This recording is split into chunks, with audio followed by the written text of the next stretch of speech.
পিঠা তো আমরা অনেক রকম করে খেয়েছি, কিন্তু এই পিঠাটা একটু অন্যরকম আর খেতেও অনেক মজার হয়।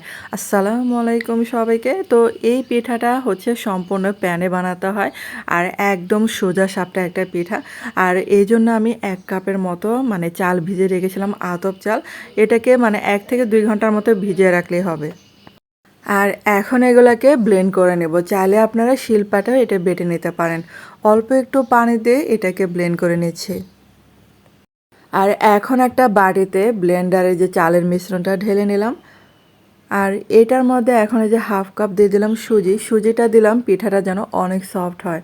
তারপর হচ্ছে কিছুটা গুঁড়া দুধ দিয়ে দিলাম। আর এখন হচ্ছে জাল করা খেজুরের গুড় দিয়ে দিলাম।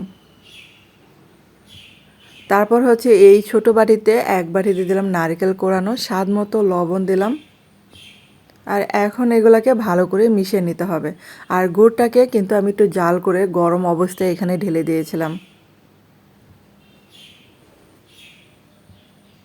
আর এটা দেখেন এই যে বেশি মানে ঘন হবে না, এটা কিন্তু পাতলা পাতলা হবে বেটারটা। তারপর হচ্ছে এখন কিছুটা বেকিং সোডা দিয়ে দিলাম।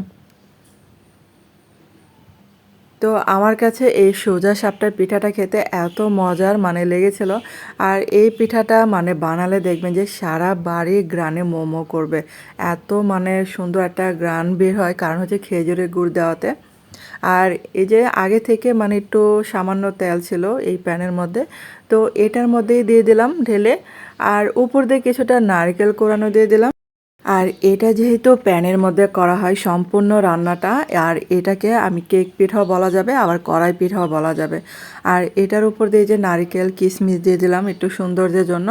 আর এই যে ঢাকনা দিয়ে ঢেকে দিলাম চুলার আঁচটাকে একদম লো আঁচে রেখে। তারপরে এই যে দেখেন একটু পোড়া পোড়া ভাব চলে আসছে। আর এটা কিন্তু একদম হয়ে গেছে। তো এটা দেখেন সহজে এই যে প্যানে থেকে এটা মানে নামানো যাবে। আর আমি কিন্তু একটু বেশি সময় রেখেছিলাম, তার জন্য নিচেটা একটু পোড়া লেগেছিলো। আপনারা সময় থাকলে মানে আর একটু আগে নামিয়ে ফেলবেন। আর এই যে দেখেন এখন হচ্ছে পছন্দ মতো শেপে কেটে নিলেই হবে। আর এই পিঠাটা খেতে অনেকটা হচ্ছে চকলেট কেকের মতো লেগেছিলো আমার কাছে আর কি। আর আপনারাও সহজে কিন্তু এই পিঠাটা এরকম করে বানিয়ে নিতে পারেন, অনেক মজার হয়, একদম কেকের মতো। তো এই কেক পিঠাটা খেতে কোনো অংশে কেকের থেকে মানে কম হয় নাই, এতটা মজার হয়েছিল। আর কামড়ে কামড়ে তো নারিকেল ছিলই, তার মধ্যে হচ্ছে আবার খেজুরের গুড়। আর সব মিলিয়ে পিঠাটা অনেক মজার হয়েছিল।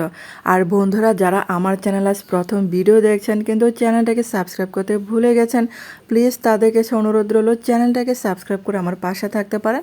আর যারা ফেসবুক থেকে দেখছেন পেজটাকে লাইক দিয়ে পাশে থাকতে পারেন।